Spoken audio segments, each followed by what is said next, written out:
When setting up the revocable living trust and their other estate planning documents, a common question we hear from our clients is how much of what's in these documents is going to be made public? How much are other people going to end up seeing what's in here? Hi, I'm attorney Andrew Bethel, and before we get into answering those questions, I do kind of want to preface this, that what we're talking about right now is how much of what is in your estate planning documents is seen by third parties after you pass away.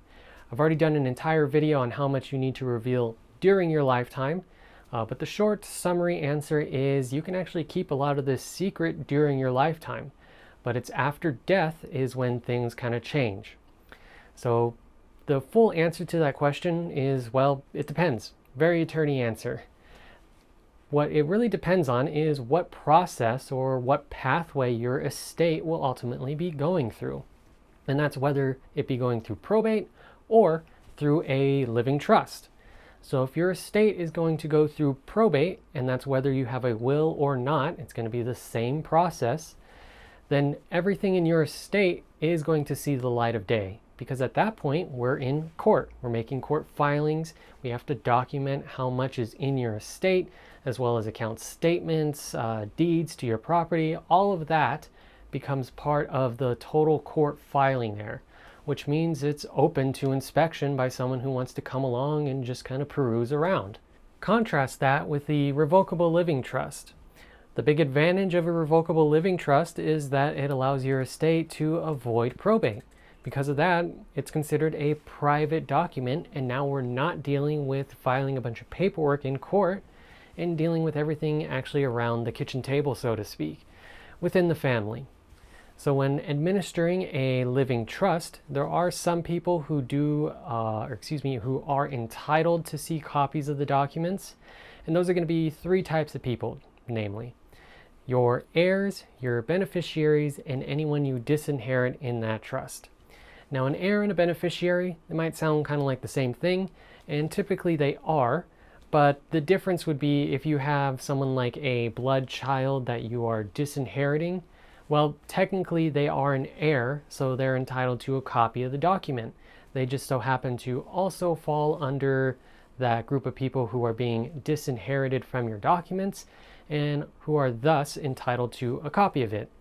The idea is that anyone who has some type of interest in that trust is entitled to see a copy of it.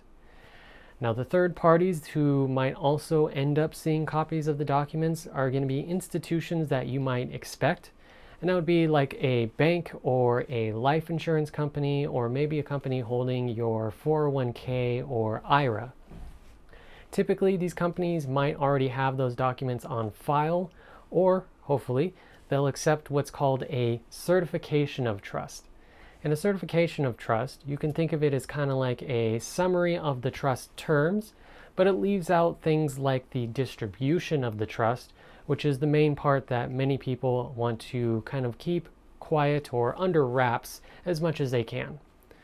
So as I mentioned before, we've covered who gets to see what during your lifetime, which is basically no one. It's up to you.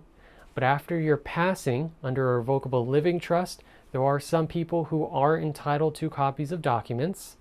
Under a probate case, however, where you don't have a living trust, or maybe there's too many assets outside of it that trigger a probate, well, all that information gets filed with the probate court and is thus open to inspection. So the surefire way to keep as much as your estate relatively under wraps, or just to keep the whole process private, is setting up a revocable living trust and having your estate administered through that.